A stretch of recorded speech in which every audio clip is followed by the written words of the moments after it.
Kilmarnock leading Celtic by a goal to nil, that Tom Black penalty after 65 minutes. Till we hear incidentally that Tom Brown has made it 2-0 for Kilmarnock over Celtic at Rugby Park.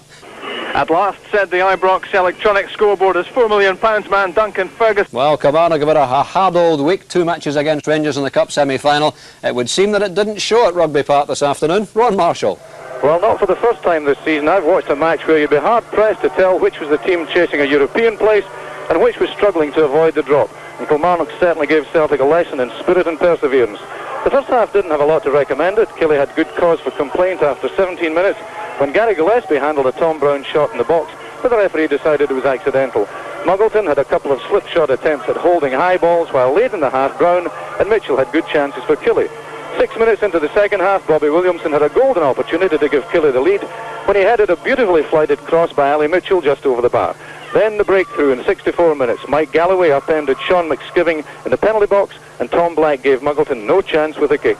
And then Tom Brown sealed victory with a brilliant lob from the edge of the box in the final minute over Mlln to make the final score Kilmarnock 2, Celtic 0. Obviously 2 important points for Kilmarnock, Ron, but Celtic too need the points in the race for Europe. Clearly they weren't very impressive this afternoon. Not at all, Dougie. The Celtic really are quite unconvincing. They don't look like a team that's heading for Europe at all. No smoothness about them and no cohesion. And if they do happen to make a UEFA Cup place, I wouldn't hold out an awful lot of hope of them progressing too far in it. But a terrific performance from Kilmarnock.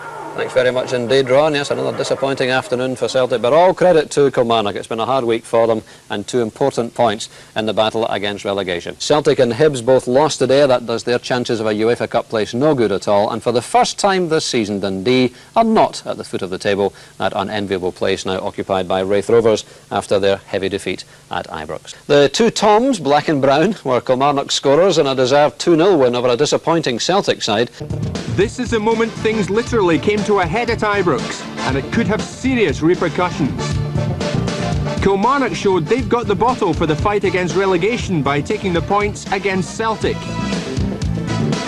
And now, despite their gruelling schedule of 3 games in 7 days, Killie boss Tommy Burns stood by the same 11 who had started both Cup semi-final ties. Celtic brought in Mike Galloway at right back in the absence of the injured Lee Martin, and Pat McGinley returned in a striking role at the expense of Charlie Nicholas. The referee was Willie Young from Clarkson, summariser Gordon McQueen, commentator Jerry McNee.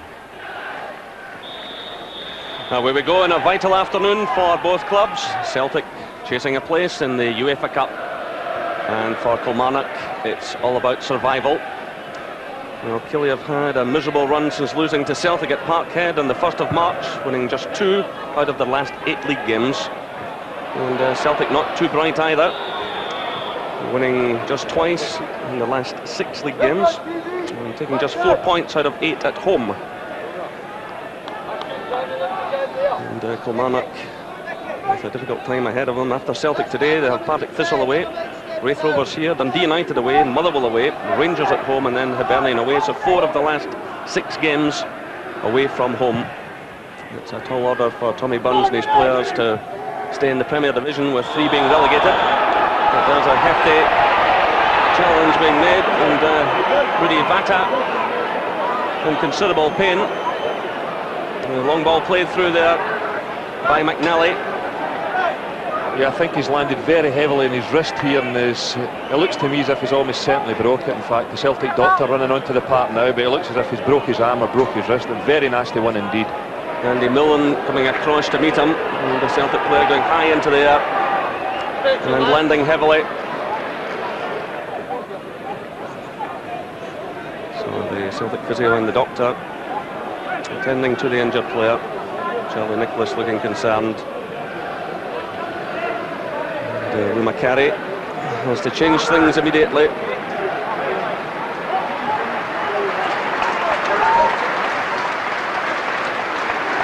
So it's Brian McLaughlin who will come on.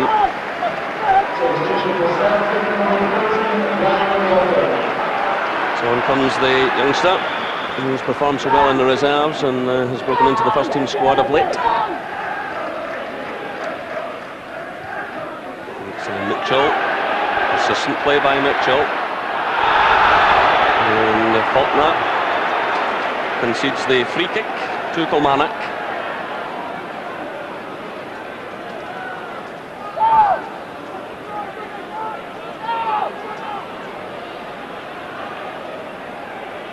Celtic getting themselves organised defensively. And, Sean McSkimming there, always a danger in this type of situation. He's got fine ability in the air. He's played shot though. And Muggleton's lost that one. Williamson's in. It's just beyond Brown and it's away by Gillespie. Well, a little fumble by Carl Muggleton. They seem to have the ball quite comfortably. But ran away from him, and Williamson pounced, and his cross just eluding Tom Brown. That was a bit of a scare here for Celtic, as it wasn't a particularly well struck free kick, but Muggleton had all sorts of problems with it. Bobby Williamson pounces on it, looks up, fires one into the back post, but fails to find a Kilmarnock forward.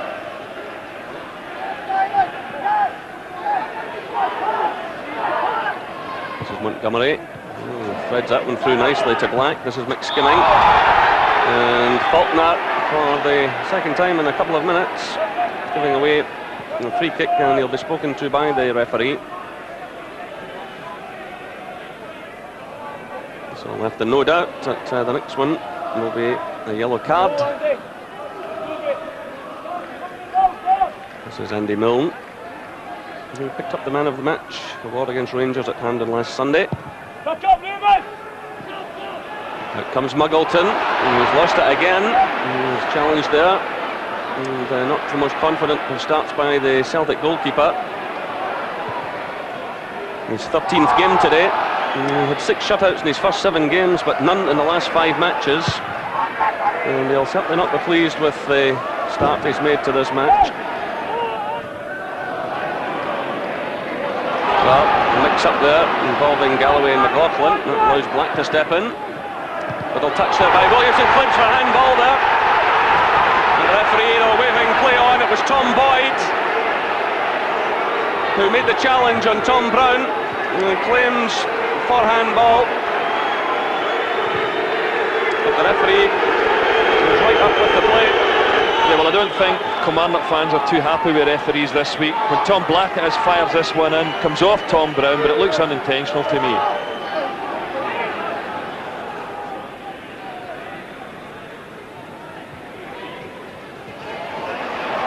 Kilmarnock looking the more aggressive side, but McSkimming, as he tried to pick out Black, hit that ball just too close to Mike Galloway. Gillespie making the challenge there, and Brown again the howl's got for a penalty kick, but again the referee was well up with the play, and it's going to have to be a Stonewaller before Mr. Young awards it, but again he was well placed. Well, the Kilmarnock fans just going crazy with the referee here, and I don't think there was anything in that at all. I think quite simply Tom Brown ran across the front of Gary Gillespie and stumbled. What Kilmarnock mustn't do is start feeling sorry for themselves in any way, or feel they're being victimised after what happened in midweek, and having a couple of claims turned down here. They must get on with the job, and they've been getting on with it mainly since the start of the match, but there must be no persecution complex, otherwise they could lose their discipline and perhaps the points. So Kilmarnock perhaps getting themselves just too involved with the referee now, and they could pay the penalty, if you'll pardon the phraseology. And the shot's going in there from Paul McStay. Well, it's Brian McLaughlin's first decent corner. He's had 2 already and not really get past the near post. Bobby Geddes comes flying out for this one, misses it by a long way, and Paul McStay tries to hit this one in the volley. A difficult one to get, and way over the bar.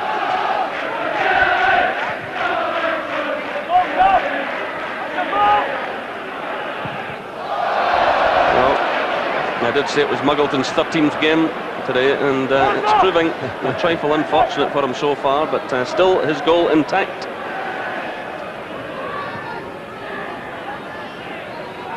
This is Ali Mitchell, McSkimming, way by Gillespie.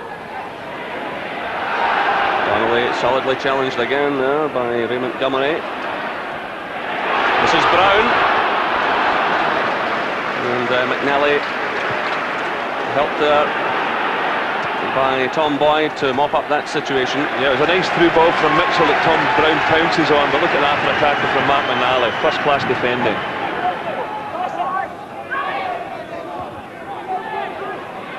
This is Ali Mitchell.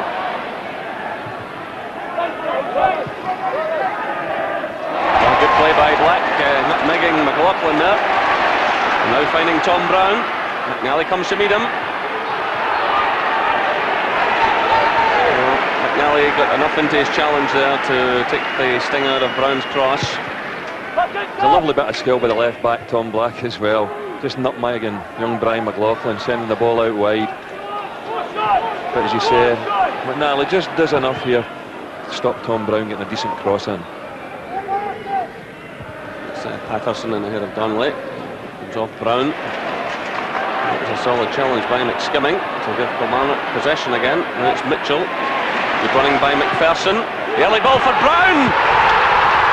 Oh, and that's just past the post. Well, it looked as though it had gone in. Tremendous play by Kilmarnock. The ball running right across the back. Well, I thought this one had landed in the back of the net, and so did all the Kilmarnock fans. It was a well-worked move. A good cross from Mitchell. And it actually hits the stanchion at the side of the goal post. And I think that's what made everybody think it was in the back of the net. Superb move forward by Kilmarnock. Great running on the right by Gus MacPherson. And Brown coming so close.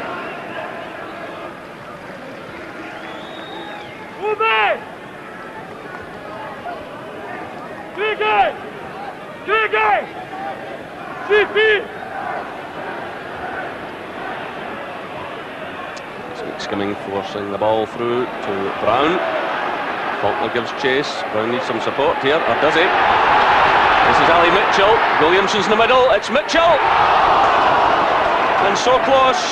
Well, Celtic defenders falling out among themselves now. Galloway there and McNally squaring up angrily. Well, it was Galloway's fault, because it was most certainly him. He never pushed out along with the rest of the Celtic defence and put Mitchell into an onside position, and eventually ended up in a heated argument with Matt McNally. But it was Galloway's fault. Now it's Collins. Boyd running on the left. Collins checks inside though to McStay. McLaughlin's wide on the right. McStay looking for an opening here. Tries to pick out Donnelly. And it's behind for the goal kick. Well, Simon Donnelly has found it a tough first half. He's made such an impact, but since coming into the Celtic side, but this afternoon he's against some very tough defenders out there, and he's really learning what the Premier League is all about. Yeah, I think it's fair to say that Kilmarnock have certainly got an uncompromising back four. Oh, there goes the half-time whistle. No doubt about it. Kilmarnock having the better chances in the first half. Certainly one falling to Tom Brown. He was very close indeed, and then towards half-time, Ali Mitchell right through and just sending the ball past the far post. The half-time score at Rugby Park: Kilmarnock 0, Celtic 0.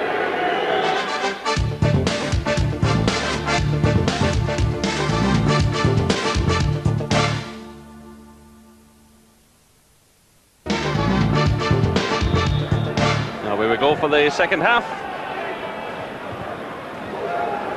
Well, Celtic have taken 4 points out of the 6 so far, and as I say that, Carl Muggleton again having problems, and Kilmarnock winning the corner kick. The goalkeeper just having one of those awful days. His confidence has taken a knock. And I was saying that Celtic have taken 4 points out of the 6 so far. There's been a 0-0 draw at Celtic Park, a 2-2 draw here at Rugby Park, and Kilmarnock losing rather dramatically in the last minute at Parkhead. Early last month, deflection in the last minute, costing them a point. So no advantage taken from the corner. It's cleared well upfield by McGinley. This is Donnelly. But, there's no one up there with him. But, he gets the free kick, conceded by Ray Montgomery.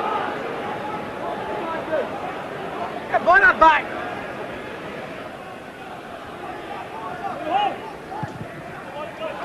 Long one from MacPherson for Williamson to chase. Tangle there with McNally, who runs into trouble but recovers against Brown. That's a free kick to Celtic. Given away by Williamson, but McNally did so well again there. Yeah, well, this is an important one. He lets Bobby Williamson get in behind him here in the first instance. Knocks the ball away right into Brown's path, but what about that for a recovery tackle?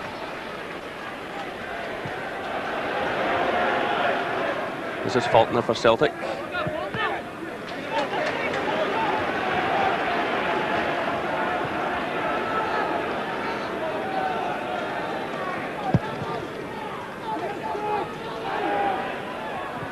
Williamson with Galloway. Now it's Ali Mitchell. Getting away from Gillespie. Mitchell providing the cross. Williamson's header. Well, another great opportunity for Kilmarnock. Yeah, it was. Mitchell beats Gary Gillespie here really well on the left flank and sends over a glorious cross. A good leap by Bobby Williamson. Powerful header, but way off the target. And that was good stuff from Kilmarnock. And very good wing play by Ali Mitchell. When he picks it up, goes round Gillespie. Sends in a super cross. You can see a good jump by Bobby Williamson, but way off target.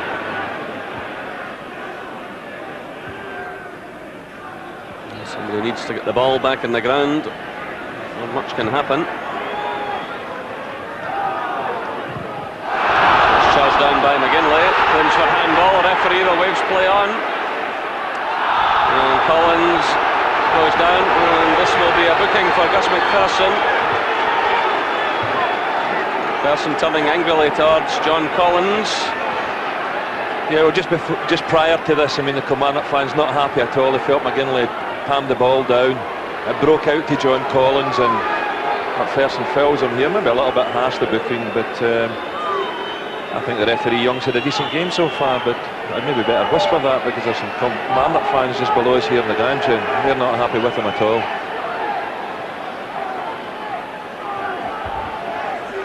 Collins over the ball. Gillespie's well forward. McNally's away on the far side. The header from Faulkner, and well taken by Bobby Geddes. There's a nice free kick, left-footed from John Collins. Just finds Willie Faulkner at the back post here. It's a good climb, but he can't really get enough power behind the header. Tries to place it in that top right-hand corner, but Bobby Geddes gathers it comfortably. High one from Galloway, looking for Faulkner. Mlln got the touch, only as far as McStay. Good play by McStay, but the final effort letting him down, but he created the opening there. Yeah, he does well to create the opening, turning inside here and firing in the right foot shot. Paul McStay coming to life there a little bit because he's been disappointing. He's certainly been disappointing in the last few games that I've seen him. I think he's looking a little bit stale just now, and I think the season can't finish quick enough for him, and we'll see a fresh Paul McStay at the start of next season. I think there's a few people feel like that, and they're not just out in the field, Gordon.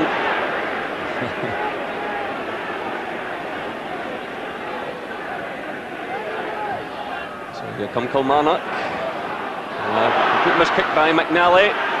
Sean McSkimming is in, doubles it ground, it's a penalty kick. Referee has no hesitation this time as McSkimming was challenged. I think Galloway.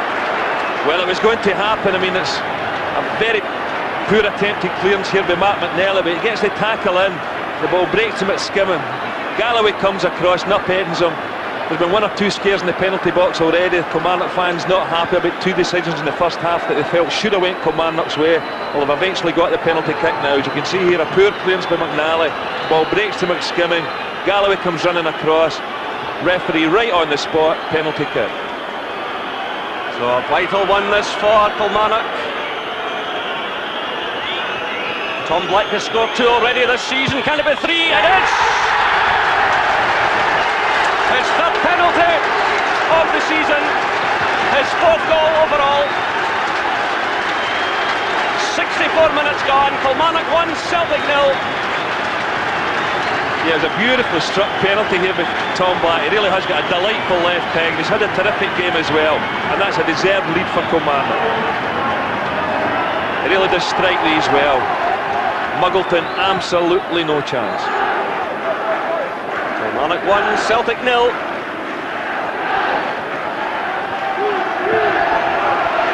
And with the number of away games that have to come, Kilmarnock really do have to cash in this afternoon. 2 home games to come after this against Raith Rovers and Rangers. And there's McNally missing out. Now it's Brown coming in. Well, a chance to finish it off, perhaps, but the ball driven into the side netting. Yeah, the angle a bit tight here after the McNally mistake. As Reilly firing this one across the goal. McSkimming was making ground in the centre of the box, but he elected to try a near post shot. McStay again. McStay topples, and the free kick is awarded.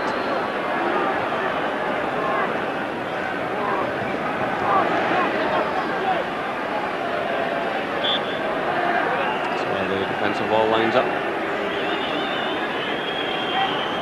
It's Collins who moves through. That's a good effort. Well, I think everybody expecting Mike Galloway to come up and have a thump at this one, but Collins tries the bender with the left foot, and it wasn't that far away either. So Mike Galloway, who's had a rather unhappy afternoon, leaves the field, and Charlie Nicholas comes on.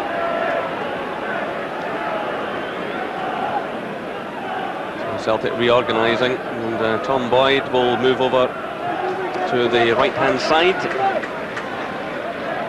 of defence. John Collins looks to be dropping back on the left, and McLaughlin has switched over to the left-hand side, leaving Nicholas up front with McGinley, and Donnelly switched out to the right now, so a fair bit of change by Celtic.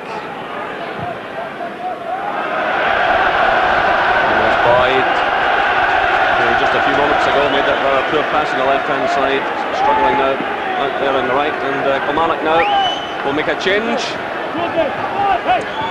The former Celtic player George McCluskey is waiting to come on. It's Ali Mitchell who comes off to tremendous applause. On comes George McCluskey, a great favourite here at Rugby Park, but he's had a lot of injury problems this season. But he's a type of player, he just needs a split second and he can achieve something. Good Collins! Kill Pat McGinley, keep going! Forget the arguing! Get Pat going!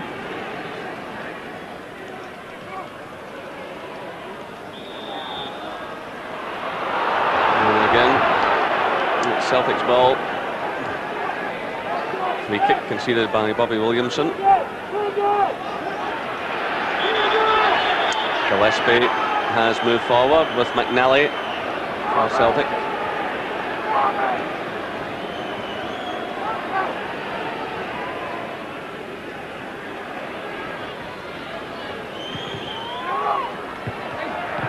And Faulkner's header taken by Bobby Geddes. Well, once again, Willie Faulkner the threat. Tom Boyd fires over the free kick. Faulkner again gets his head to it, and again Geddes saves.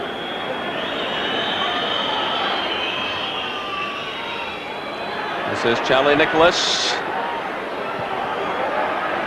In comes McStay. Back towards Faulkner.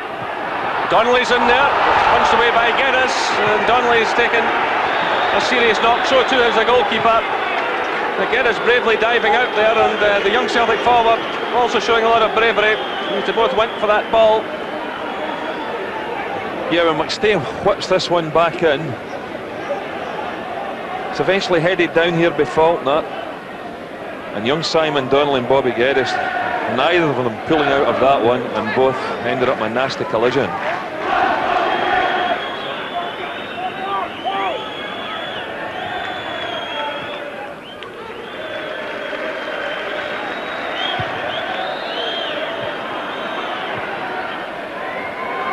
Boyd playing it through with a minute of injury time played. This is Donnelly. Challenged by Black. It's away by Andy Mlln. This is Brown. He controls that well. And a good pass to Williamson.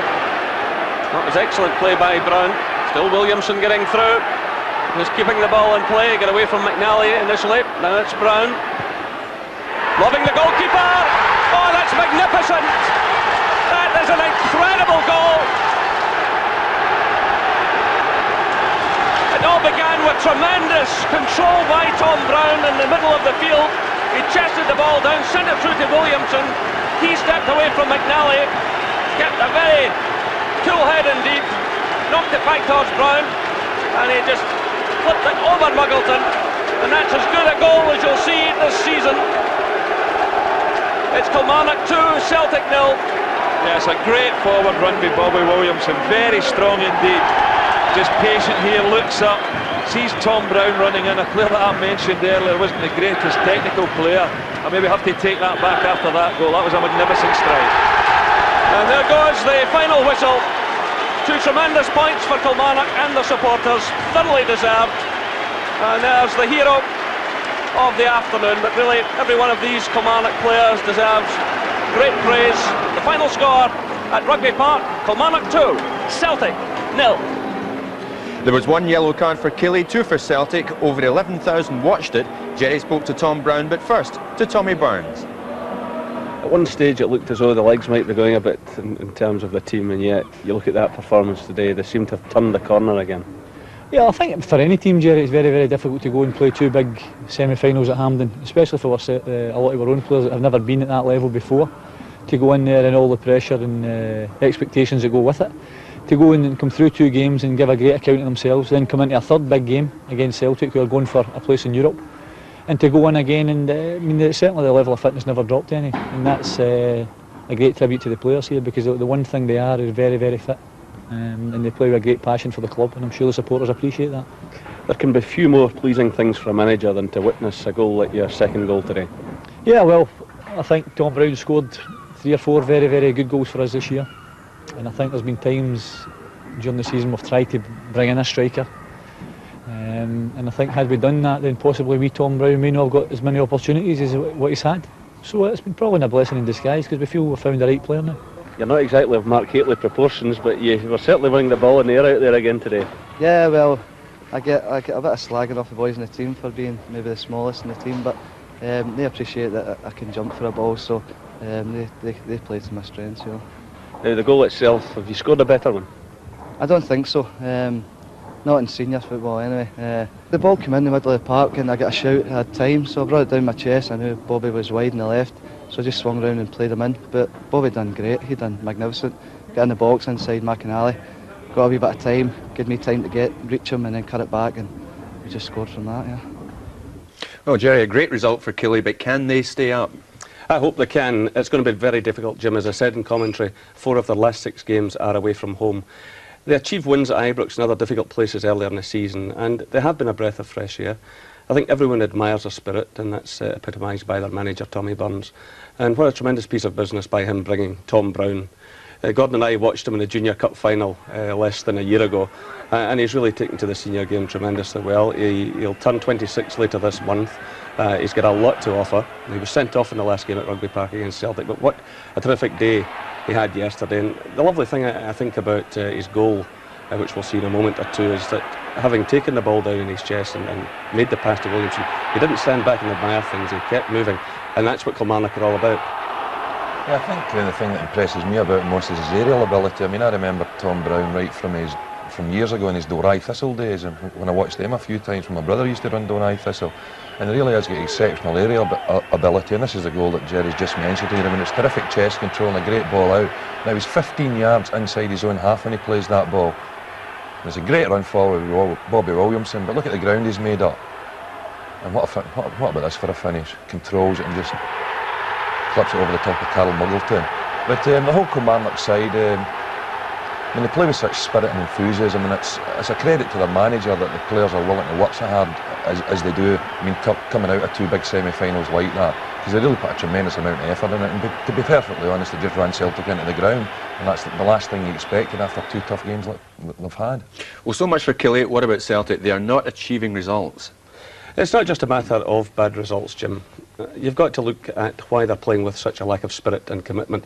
And what a contrast there was yesterday. One team that's playing with that spirit and commitment, and Celtic not doing it. You've got to ask why. There must be reasons. And I also ask why under Lou Macari have they won just 11 out of 29 games. That's a dreadful record.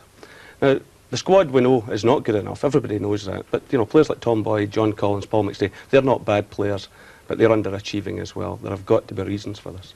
Why are these players underachieving then, as Jerry says, Gordon? Well, I mean, what's happening at Parkhead? The place is supposed to be stable, or the board's supposed to be stable. Is Brian Dempsey staying there? Is he going? Has Fergus McCann got money? Is he going to give Lou Macari money? Because he's not given him 2 bob so far.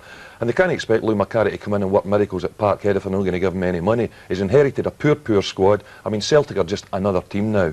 I mean, they went to Rugby Park yesterday, and it wasn't a shock they got beat. A few years ago, that would have been a big shock. They've got to either back the manager, give him some serious money to go out and get a team that might be able to do something in Scotland, because that squad and that team will win nothing.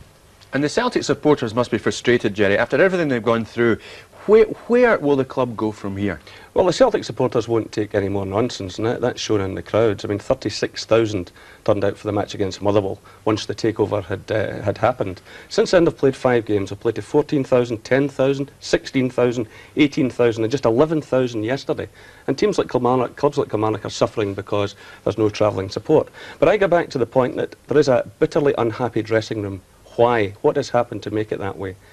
What were Lou Macari's reasons for taking the job? He knew when he took it on from the old board, who were desperate men, that there was no money available. Why did it take so long for him to sign up? I mean, he signed up in a £450,000 deal for himself, £150,000 a year for 3 years. And I made the point at the time on this programme that it had been far better if he'd waited until the turmoil was over. But I would say to Fergus McCann now that, you know, the honeymoon is just about over. I think he's got to move on the remaining 4 board members, because the people turning up at Parkhead, the supporters can still see that not everything that has to change has changed. And as Gordon said, he's either got to back Lou Macari or he's got to sack him. He either gives him money or he says he's not the right man for the job. OK, Jerry, Gordon, thanks. Well, time for... Bye for now.